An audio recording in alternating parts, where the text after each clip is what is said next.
Vrlo je teško reći kada tačno saditi bijeli luk u jesen. Sve to zavisi od vremenskih prilika, ali u svakom slučaju nije ga poželjno saditi prije polovine oktobra. Dakle, od polovine oktobra pa sve do polovine novembra je optimalni rok za sadnju bijelog luka.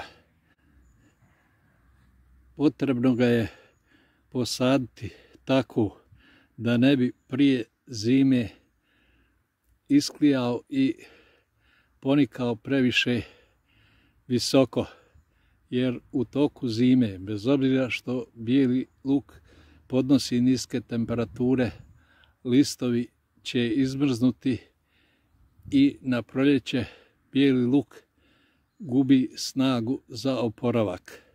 Zbog toga je vrlo bitno odrediti pravi termin. Dakle, ipak se mora pratiti vremenska prognoza. Prije sadnje zemljište se mora dobro obraditi. Ako je kiselo, dodati kalcij. Ja obično dodajem agrokal, a ove godine sam dodao i sitni riječni pijesak da bi popravio strukturu zemljišta. Bijeli luk je najbolje saditi na mjestima gdje je bio kupus, mrkva, tikvice, salata, krastavci, a konkretno na ovom mjestu gdje sam ga ja planirao saditi bio je batat. Prije obrade zemljišta posuo sam MPK 720-30 i dodao nešto organskog đubriva u granulama. Za bijeli luk se ne preporučuje stajnjak. Može se eventualno pregoreli stajnjak dodati, ali tada treba računati da će bijeli luk imati dužu vegetaciju. Svježi stajnjak se nipošto ne smije dodavati, jer on može dovesti do pojave patogena. Ja sam ovdje umiješao i malo komposta, nisam imao nešto puno, međutim kompost se može dodati u sloju od 5 cm preko cijele gredice, naravno onaj koga ima.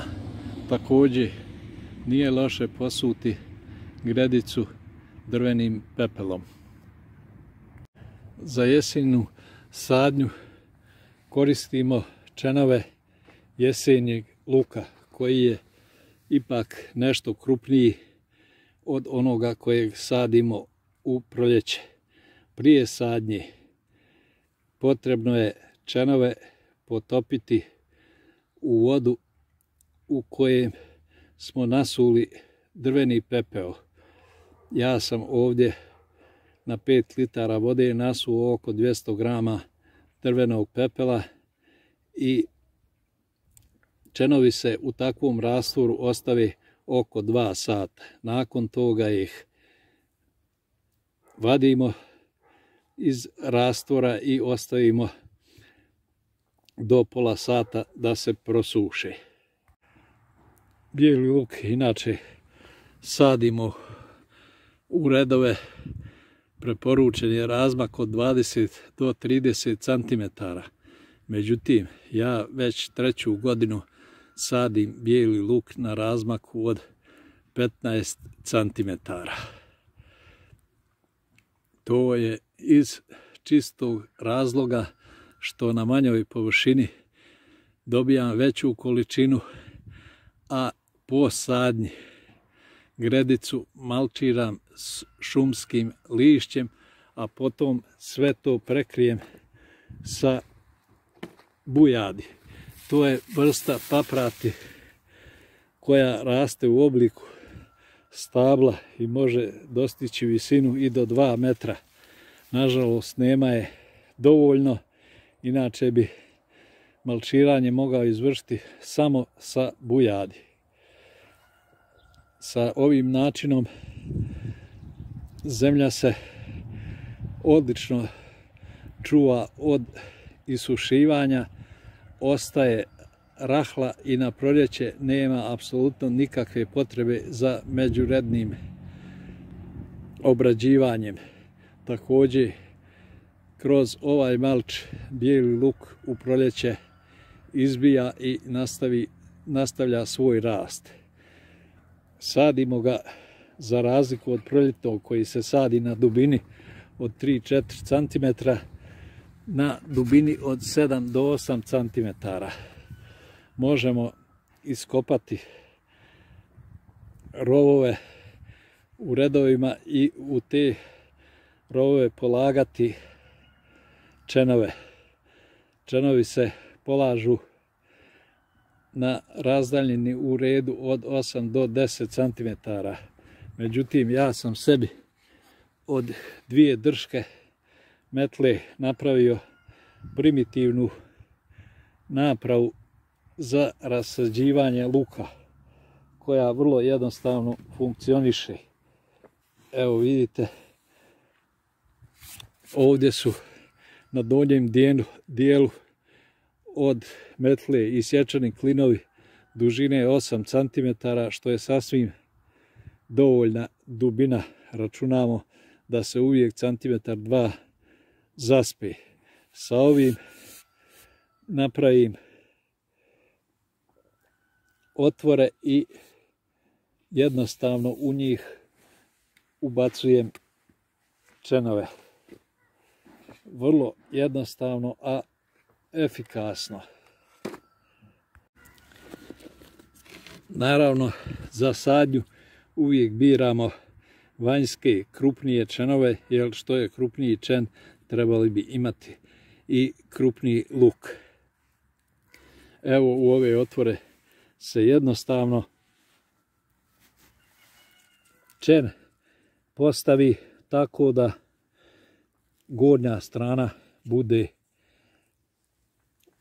prema gore okrenuta. Nikako ne smijemo dozvoliti da se desi da obrnuto čen padne, jer obično takav luk, iako ponikne, neće uspjeti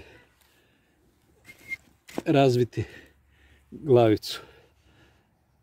Dakle, čenovi moraju biti 100% zdravi. Ukoliko nam se desi da kod skidanja čenova sa glavice otkinemo ljusku, odnosno onaj omotač čena, takav čen se ne sadi, nego se ostavi za upotrebu.